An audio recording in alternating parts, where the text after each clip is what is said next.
கர்த்தர் சொல்றார், கவனிங்க, நான் உன்னை மேன்மைப்படுத்துவேன்.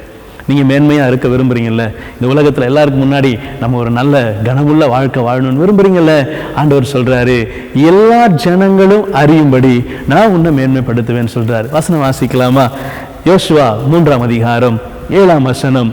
கர்த்தர் யோசுவாவை நோக்கி, நான் மோசையோடு இருந்தது போல உன்னோடு கூட என்ன செய்வேன், இருக்கிறேன் என்பதை இஸ்ரவேல் எல்லோரும் அறியும்படிக்கு இன்று அவர்கள் கண்களுக்கு முன்பதாக உன்னை மேன்மைப்படுத்துவேன்.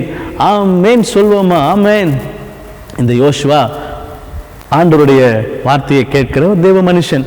இங்கே யோசுவான்ற இடத்துல உங்கள் பேரை நீங்கள் போட்டுக்கிறீங்களா? நான் இப்போ வாசிக்கிறேன். கர்த்தர் சாலமோன், என்னுடைய பேர் சாலமோன் ராஜா. இப்போ நான் சொல்கிறேன், கர்த்தர் சாலமோன் ராஜாவை நோக்கி, நான் மோசையோடு இருந்தது போல உன் கூட என்ன செய்வேன், இருக்கிறேன் என்பதை எல்லா ஜனங்களும், இஸ்ரவேல் பக்கத்தில் உலகம் போட்டுக்கிறோன்னே, உலகத்தில் இருக்கிற எல்லா ஜனங்களும் அறியும்படிக்கு நான் என்ன செய்கிறேன்னா, அவங்க கண்களுக்கு முன்பதாக உங்களையும் என்னையும் ஆண்டவர் மேன்மைப்படுத்துவார். ஆமென். கர்த்தர் நல்லவர். மோசேக்கு, யோசுவாவுக்கு, காலேபுக்கு, இவங்களுக்கு தான் ஆண்டவர் சொல்றாரு. இல்லை, வசனம் எப்படி எடுக்கணும்னா, எனக்கு ஆண்டவர் சொல்றாரு, என் கூட இன்னைக்கு பேசுறாரு. நான் ஆண்டவருடைய சமூகத்தில் நான் காணப்படுகிறபடினா கர்த்தர் கொடுக்கிற வார்த்தை எனக்குரியது. அவர் சொல்றாரு, நான் உன்னை மேன்மைப்படுத்துவேன். அல்லேலூயா, பிரைஸ் தி லார்ட். இந்த உலகத்தில் யாராவது சொல்ல முடியுமாங்க? யாராவது, தம்பி, அண்ணே, அப்பா, நான் உன்னை செய்வேன், உன்னை கொண்டு போய் கோபுரத்தில் உட்கார வச்சிருவேன், உன்னை உலகத்தில் இருக்கிற எல்லாரும் உன்னை திரும்பி பார்க்குறபடியாய் உனக்கு நல்ல கனத்தை மகிமையை கொடுத்துருவேன். யாராவது சொல்ல முடியுமா? முடிஞ்சால் அவங்க அப்படி ஆக முடியுமான்னு பார்ப்பாங்க. மற்றபடி வேறு யாரும் என்ன செய்ய முடியாது.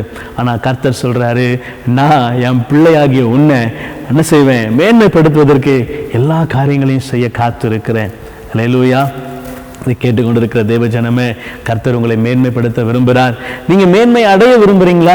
ஆண்டவர் சமூகத்தில் காத்துருங்க, ஜெபம் பண்ணுங்க, கர்த்தருக்குள்ள ஐக்கியப்படுங்க, இயேசுவை பிடித்து கொள்ளுங்க. அவரை விட்டு வேற எங்கேயும் என்ன செய்யாதீங்க. உலகத்தில் உங்கள் இருதயத்தை, சிந்தைய, கண்களை பதிக்காதீங்க, தேடாதீங்க. கர்த்தர் சொல்றாரு, என்னை நோக்கி பார்க்கிற யாவரும் ஒருபோதும் வெட்கப்பட்டு போவதில்லை. அவரை நோக்கி பார்த்த கண்கள் பிரகாசம் அடைந்தது, ஒன்றாகிலும் ஒரு முகமாகிலும் வெட்கப்பட்டு போவது இல்லை. அல்லேலூயா.